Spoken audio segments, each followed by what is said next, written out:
बिस्मिल्लाहिर्रहमानिर्रहीम। अस्सलाम वालेकुम। Welcome to Pasha TV. जिसका नेमल बदल नहीं कोई, ये ऐसी अजीम फ़ौज है। मैं आज आपके सामने अपनी पाकिस्तानी फ़ौज, जो कि दुनिया में अपने हर मार्के की वजह से बहुत ज़्यादा मकबूल है, बल्कि बहुत ज़्यादा ताकतवर भी है, इसके बारे में आपको कुछ मालूमात देने जा रहा हूँ। उम्मीद है कि आपको मेरी ये मालूमात पसंद आएगी। नए आने वाले दोस्तों से गुजारिश है कि मेरे इस चैनल को लाजमी सब्सक्राइब करें और साथ ही बेल के आइकन पर क्लिक करें। तो चलते हैं वीडियो की तरफ। जिसका नेमल बदल नहीं कोई, ये ऐसी अजीम फौज है। पहला मंजरनामा क्या है, जानिए। सद्दाम हुसैन की वफात के बाद इराक के हालात खराब होते हैं। दहशतगर्द तंजीमें जोर पकड़ती हैं। चंद महीनों में ही पूरा इराक दहशतगर्दी की लपेट में आ जाता है। इराकी फौज दहशतगर्दों के मुकाबले में नाकाम नजर आती है। फौजियों की अक्सरियत दहशतगर्दों से लड़ने की बजाय नौकरियां छोड़ने या खुदकुशी करने को तरजीह देती है। दाइश की हाथों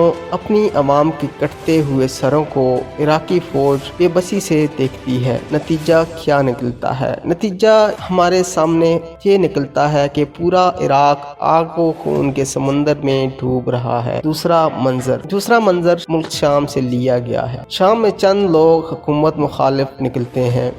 गैर मुल्की ताकतों की हिमायत से हुकूमत के खिलाफ बगावत उठ जाती है। दहशतगर्द तंजीमें अपना आप दिखाती हैं। बशार असद की फौज दाइशी जंगजुओं के सामने रेत की तरह बिखर जाती है। शाम के इलाकों पर दाइश जो जुल्म सितम के पहाड़ तोड़ती है, इनकी नज़ीर नहीं मिलती। शामी फौज दाइश के सामने है, बेबस होकर कीमियाई हथियार इस्तेमाल करती है। मामलात मजीद खराब होते हैं। शाम एक ताकतवर फौज के होते हुए भी खंडरात का पस मंजर पेश करता है और अब तक दहशतगर्द शामी फौज को तकरीबन शिकस्त दे चुके हैं। तीसरा पस मंजर दुनिया की सबसे मजबूत ताकत अफगानिस्तान के पहाड़ों से गुज़िश्ता 15 सालों से टकरा रही है, जिसका दावा था कि वो एक हफ्ते में अफगानिस्तान पर झंडा लहरा देगी। 15 सालों से इसकी फौज तालिबान से जूते खा रही है। आज हालात ये हैं कि जदीद तरीन टेक्नोलॉजी होने के बावजूद भी सुपर पावर की फौज तालिबान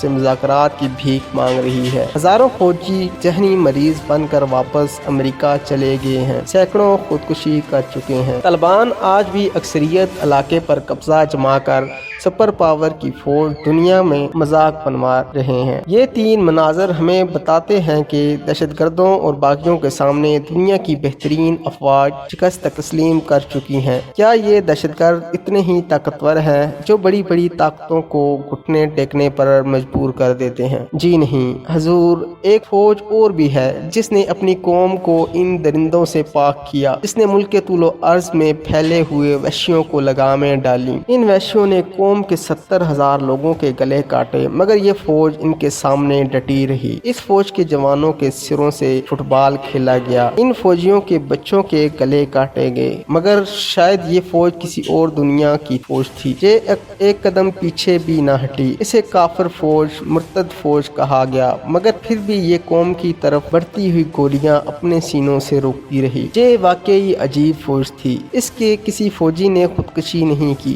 किसी को ये कहते हुए नौकरी नहीं छोड़नी पड़ी कि मैं दहशतगर्दों से लड़ नहीं सकता। इन फौजियों की माएँ भी अजीब थीं। बेटे की लाश पर आंसू बहाने की बजाय एक और बेटे को वतन पर कुर्बान होने का कहती थी। ये कारनामा सिर्फ इस अजीब फौज का ही था जो जंग बड़ी बड़ी फौजें हार गई थी। वो जंग इस फौज ने जीती। ये दुनिया की वाहिद गोरिल्लावार फातेह फौज बनी अल्लाह ताला के फजल से। हाँ, ये वाकई अजीब फौज है जिसका कोई नेमल बदल नहीं है। ये ऐसी अजीम फौज है। पाक फौज तेरी अजमत को सलाम। पाक फौज जिंदाबाद। पाक फौज पाइंदाबाद। तो दोस्तों, कैसी लगी आप मेरी ये छोटी सी इन्फॉर्मेशन? उम्मीद है कि पसंद आई होगी। वीडियो को लाजमी लाइक, कमेंट और शेयर कीजिएगा।